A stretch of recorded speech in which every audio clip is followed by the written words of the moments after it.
의라든가 승리, 아름다움 이런 것들을 상징하는 나무죠. 왜 종려주일일까? 우리 잘 아는 대로 예수께서 마지막 한 주간을 보내시기 위해서 예루살렘에 입성하실 때 사람들이 마치 왕처럼 메시아로 개선하는 왕처럼 오시는 그 예수님을 환영할 때 종려나무 가지 흔든 그것에서 유래한 거죠. 한때는 이 주일을 호산나 주일이라고도 이렇게 부르기도 했는데, 마찬가지로 백성들이 호산나, 호산나 외쳤기 때문에 그렇게 호산나 주일이라고도 했었죠. 자, 이 종려 주일을 통해서 이제 고난 주간이 한 주간 시작이 되는데, 고난 주간도 마찬가지죠.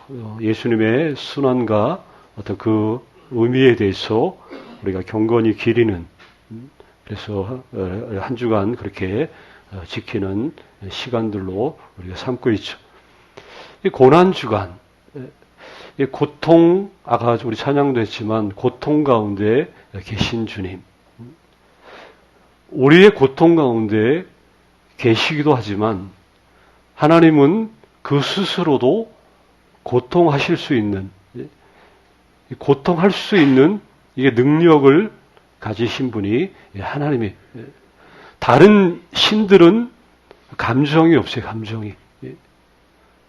어떤 신이, 자기가 믿는 신이 연약하고 자기가 믿는 신이 고통 가운데 있을 거라고 생각하고 자기 신을 믿는 그런 사람들은 어디에도 없을 거예요. 그렇죠? 자기가 믿는 신은 항상 절대적이에요. 그래서 자기가 믿는 신은 모든 것을, 자기가 원하는 것을 해 줄 수 있는 신이라고 다들 믿는 거죠. 그래서 그 신 앞에 지성이면 감천이라고 복을 받기 위해서 지극정성을 다 기울여요. 근데 자기가 믿는 신이 연약하거나 고통을 아는 이런 신 아마 생각할 수도 없겠죠.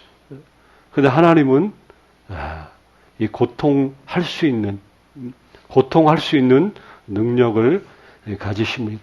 이게 얼마나 이게 큰 은혜인지, 고통할 수 있는 하나님, 이게 얼마나 어마어마한 그런 사실인지. 더군다나 우리가 믿는 주님이 일반 사람들이 믿는 신들하고 비교할 수 있나요? 그 신들도 아닌 신들, 온 천하 만물을 지으시고 그 영원하고 영광스러운 절대적인 그분이 이렇게 고통할 수 있다는 것은, 이거 말 그대로 정말 너무나 신비롭고 우리의 생각으로는 다 헤아릴 수 없는, 이해할 수 없는 그러한 일들이죠. 우리가 그 유명한 그런 사람들, 그동안 우리 온 세계 역사를 보면 나라마다 또 위대했던 사람들의 이야기들이 있죠. 우리나라만 해도 수많은 위인들이 있고, 또 전 세계 나라마다 위인들이 다 있어요. 어떤 사람은 그 나라를 초월해서 온 세계적으로 알려진 유명한 위인들도 있죠. 근데 이런 사람들의 이야기들을 그 후대 사람들이 기억하는 것은 다른 것 때문에 아니라 그런 사람들의 그 일대기들을 기록으로 남겨가지고 계속해서 이렇게 물려 읽기 때문에. 그래서 어떤 사람들의 이야기들을 통해서 읽으면서 우리는 그 사람에 대해서 이렇게 알아가는 거죠. 그런데 대부분의 그 이윈, 그 전기, 우리 어렸을 때 우리 아이들한테도 기본적으로 그런 것들을 다 읽게 하는데, 그 전기문들을 쭉 보면 그 사람의 어떤 죽음에 관한 이야기, 그 사람의 마지막 그런 부분들에 대한 이야기가 차지하고 있는 그 분량적으로 보면 그렇게 별로 안 돼요. 죽는 그거는 뭐 대부분 그냥 이렇게 무슨 일, 살아생전에 어떤 일들을 하고 뭘 하고 하다가 뭐 언제쯤 어떻게 해서 죽었다. 죽음에 관한 이야기들은 그렇게 장황하게 거기에 죽음에 대한 의미를 부여하는 일은 많지 않죠. 특히 우리 예전에 그 미국의 그 마틴 루터 킹이라든가 그 인도의 뭐 간디 같은 사람들, 이런 사람들은 암살을 당해. 그래서 그 죽음 자체가 굉장히 큰 의미를 가지고 있어요. 그런데 그런 의미가 있는 그 죽음 자체가 의미가 있는 그러한 경우라고 할지라도 그 사람의 일대기를 보면 그 죽음에 관한 마지막 이런 부분들에 대한 그 분량은 많지 않죠. 근데 우리 복음서의 기록을 한번 우리 한번 생각해 보세요. 복음서에는 3분의 1 이상이 마지막 이 한 주간에 관한 이야기로 가득해. 특히 마가복음 같은 경우는 거의 절반 가까이가 마지막 죽음에 관한 이 이야기들로 가득 차 있다는 것이죠. 왜 이럴까? 예수님의 탄생에 관한 기사가 4개의 복음서 중에 몇 군데서 제대로 나와요? 2군데서 나오잖아요. 마태하고 누가. 예수님의 탄생에 관한 것도 복음서가 다 일일이 기록하지 않고 2군데밖에 기록하지 않죠. 그리고 심지어 부활은 4 복음서가 다 기록을 하고 있지만 이 분량 양으로 보면 그 양이 그렇게 길지 않아요. 그런데 유독 이 예수님의 이 고난과 이 죽음에 이르는 그 과정, 이것들은 너무나 상세하게, 너무나 자세하게 기록을 하고 있다는 거죠. 이게 의미심장한 일일 수밖에 없다는 거죠. 오늘 말씀도 이제 예수님의 이제 순환에 관한 이야기 가운데 이제 포함이 되는 본문들이, 예수님의 죽음이 이제 임박했음을 그 사전에 알리는 사건들을 소개하고 있는데, 이미 우리가 지금 마가복음 그 매일 성경 본문을 통해서 이 부분은 좀 지나갔죠. 다시 한번 지나갔는데 여기에 단락으로 굳이 나눈다면 몇 가지 사건이 여기 소개돼요? 3가지의 사건이 소개가 되네. 근데 이 3가지 사건이 다 예수님의 죽음, 그 죽으심이 임박했음을 알리는 그런 사건들이라는 거죠. 자, 3가지라고 제가 말씀드렸어요. 첫 번째는 1절에서 2절에 나와 있는 사건이. 여기 보면 예루살렘에 있는 대제사장들과 서기관들에 의해서 이 일이 지금 꾸며지고 있죠. 자, 마가가 예수님을 죽일 방도를 이 사람들이 계획하고 있는 이 시기를 아주 주의 깊게 기록을 하고 있는데, 어떻게 이게 시작이 되냐면 이틀이 지나면, 이틀이 지나면 유월절이 시작해요. 이스라엘의 최고의 명절. 그러면 지금이 뭐예요? 유월절 이틀 전에 지금 이 일을 꾸미고 있다는 거죠.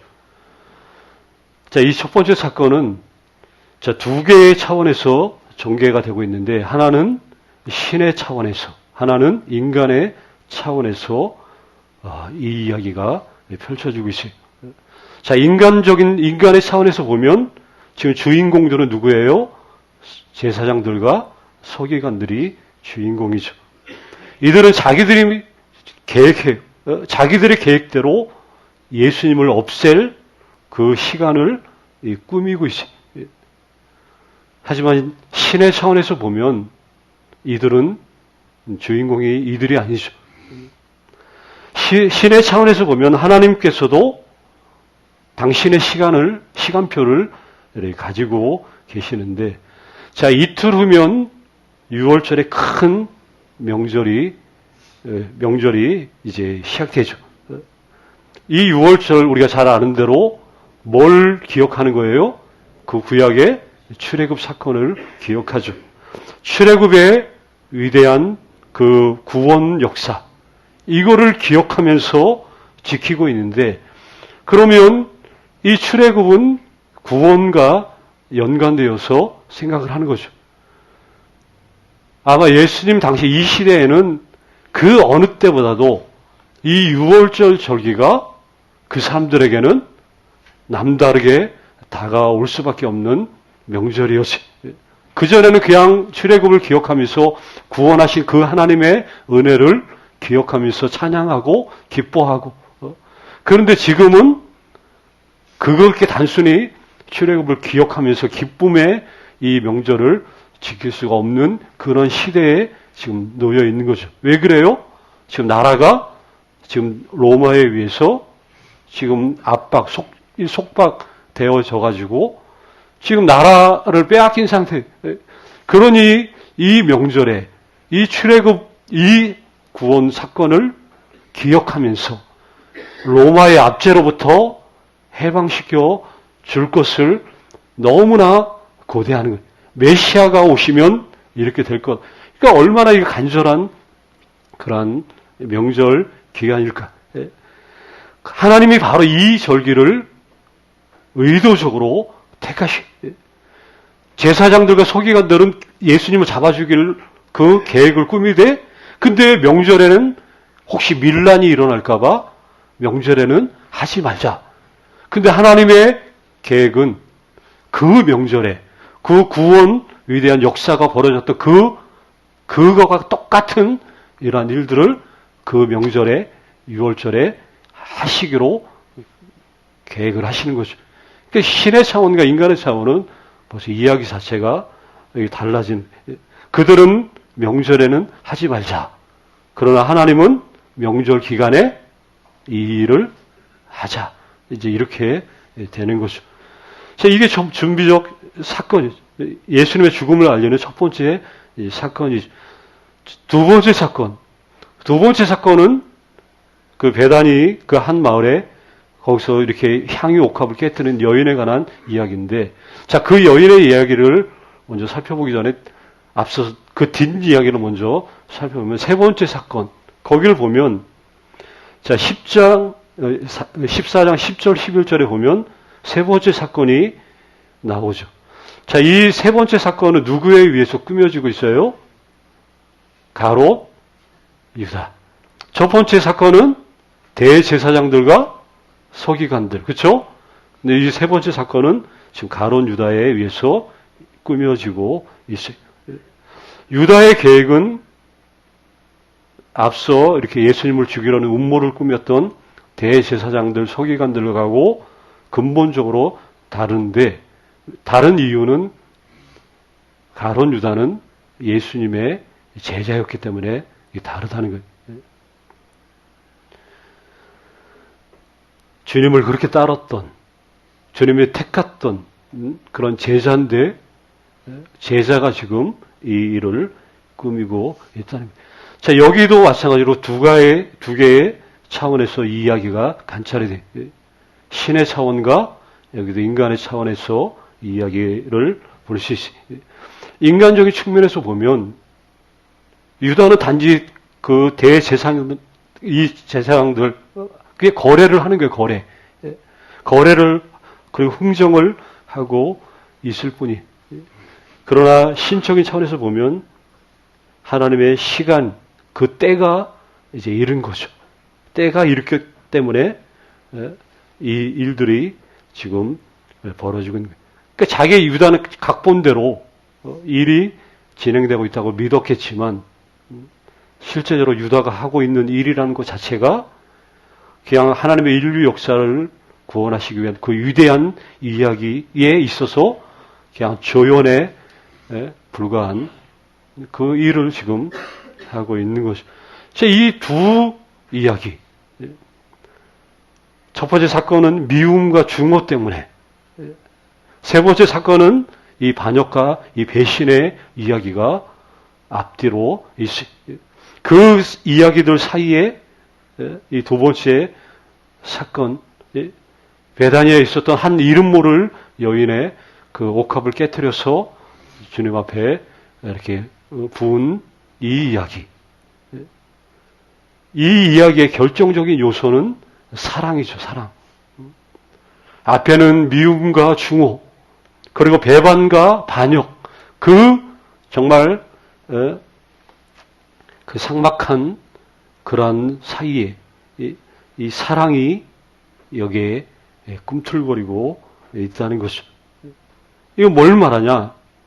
이 모든 미움과 중호, 모든 반역과 이 배신은 자신을 내어주신 다함이 없는 그분의 사랑 앞에, 우리를 구원하시는 그 구원의 은혜와 사랑 앞에서는 그러한 것들은 그냥 들러리밖에 뭐 가치도 없는 역할밖에 안 된다는, 아무것도 아니라는 것을 마가가 만천하에 지금 선포하고 있어요. 여기도 볼 때 인간적인 차원에서 보면 이 여인은 욕을 얻어먹고 있죠. 지금 노동자가 1년 동안 벌어야 살 수 있는 그 값어치의 향유를 그냥 예수님의 머리에 그냥 부어버리니까 그 옆에 있었던 사람들이, 그 사람들의 눈에는 뭐예요? 이게 함부로 그냥 낭비되는 것처럼 보여진 거예요. 근데 이 여인의 행동이 우리가 놀라운 사실을 의미한다는 것을 뭐 우리는 이미 잘 알고 있고, 다시 한번 또 본문에도 그렇게 말씀해 주고 있죠. 여기 3절에 나오죠. 이 여자가 매우 값진 향유, 곧 순전한 나두 그 한 옥합을 가지고 와서 그 옥합을 깨뜨려 어디에 부어요? 이 머리에 부었다는 게 굉장히 중요합니다. 그의 머리 위에 부었다. 열왕기하 9장 6절에 보면 그 이스라엘의 왕 예후라고, 이 사람이 하나님께서 이스라엘을 다스리는 왕으로 이 예후를 임명한다는 의미를 뭘로 보여주냐? 상징적으로 표징, 그 인치는 장면이 뭐냐? 그의 머리 위에 감람유를 부어요. 감람나무의 기름을 그 머리, 예후의 머리에 부어요. 이게 지금 이스라엘 왕으로 너를 세운다. 이게 하나님의 그 표시죠. 표시. 자, 이 여인이 예수님의 머리 위에 향유를 부었다. 그러면 이게 똑같이 매치가 되죠. 마치 이스라엘의 왕을 세워 그 머리 위에 감람유를 붓는 것과 이게 흡사한 행위라는 거예요. 이 여인은 이 행위를 통해서 예수님이 정말 어떤 분이신가, 이거를 알아차리는 것이에요. 다시 말해서 이 여인은 이스라엘의 진정한 왕, 진정한 왕이신 메시아이신 그 예수님, 그 위에 이렇게 머리 위에 이렇게 부어 선언하시는 거예요. 예수님이 메시아다. 하나님의 기름 부음 받은 자다. 이렇게 선언하죠. 또 하나는 이 메시아라고 선언한 것과 동시에 여기 예수님의 장례를 이거를 통해서 준비한 거나 마찬가지다 하는 거예요. 너무나 뻔하죠. 예수님이 십자가에 달려 돌아가신 후에 그분의 그 육신이 어떻게 취급받을지, 제대로 장례식 절차를 밟아서 장례 절차를 밟지 못할 거라는 것을 너무나 뻔한, 미리 그 예수님을 위해서 이렇게 장례 준비식을 행했다. 자, 이런 이유 때문에 예수님이 예언하시죠. 이 여인이 오고 있는 세상에서 언제나 기억될 것이다. 사람들은 말하죠. 뭐 가난한 자, 뭐 이렇게 이걸 팔아가지고 어쩌고저쩌고. 가난한 사람들은 니들 곁에 항상 있을 거니까 니들이 알아서 그걸 하면 된다. 근데 다르죠. 이 여인 기억할 것이다. 그래서 오늘날 우리도 기억하죠. 우리가 헌신하면 이제 옥합을 깨뜨렸다. 그러면 헌신의 말 그대로 대명사가 되는 거죠. 옥합을 깨뜨렸다. 그러면 거기에 대해서 구구절절히 뭘 옥합을 깨트는 게 뭘 의미하고 뭐 설명이 필요 없을 정도로 이 여인의 그 이야기 이 계속해서 기억되고 우리도 이 여인을 알고 있다는 것. 이 자체가 얼마나 축복된 일인지. 더군다나 예수님의 그 죽으심과 그 부활, 영광스러운 부활을 앞두고 우리는 이 여인의 이야기를 들을 때마다 이 여인을 통해서 또 다시 한번 예수님이 어떤 분이신지 그리고 그분이 나에게 어떠한 존재이신지 이것들을 다시 한번 확인할 수 있게 된다는 것이죠. 이게 놀라운 그런 일이죠. 그 사람을 통해서 주님을 더 느끼고 알 수 있다면 우리가 사는 믿음의 삶이 사실 그런 거 아니겠어요? 우리의 믿음의 연수가 더해지면 더해질수록 저분을 생각하면 생각할수록 그분을 통해서 예수님이 어떤 분인지 더 알 수 있죠. 얼마나 예수님을 사랑했으면, 사랑을 받았으면, 은혜를 얼마나 누렸으면 그분의 그런 이야기들이 많은 사람들에게 또 해자되고 또 들려지고 또 그걸 기억하면서 또 계속해서 믿음의 분발을 이렇게 불러 일으킬 수 있는 것. 이게 우리 신앙의 너무나 큰 축복이죠. 우리 권사님들은 그렇게 살아오셨죠. 또 계속해서 그러한 삶을 또 추구하고 그런 삶을 살아가는 그 자체가 이 여인의 이야기가 그래서 나의 이야기가 되어지는 것입니다. 옥합을 깨트린 이 여인만 깼겠어요? 여기 안 깬 분들이 누가 있겠어요? 이 살아가는 그 자체가 그렇게 멋진 예수님을 이렇게 떠올리게 하는 그런 놀라운 일이 된다는 것이죠. 다시 한번 이 여인을 기억할 때 이게 얼마나 복되고 영광스러운지 그분이 어떤 분인지 그분이 나에게 어떤 존재인지 이 여인을 통해서 다시 한번 우리가 확인하고 또 확신한다면 이거보다 더 큰 기쁨은 없겠죠. 이런 마음으로 우리 주님의 부활을 소망하고 기다리는 그리고 이러한 한 주간을 이렇게 살아가실 수 있는 우리 한 분 한 분 다 되시기를 간절히 주의 이름으로 축원합니다. 아버지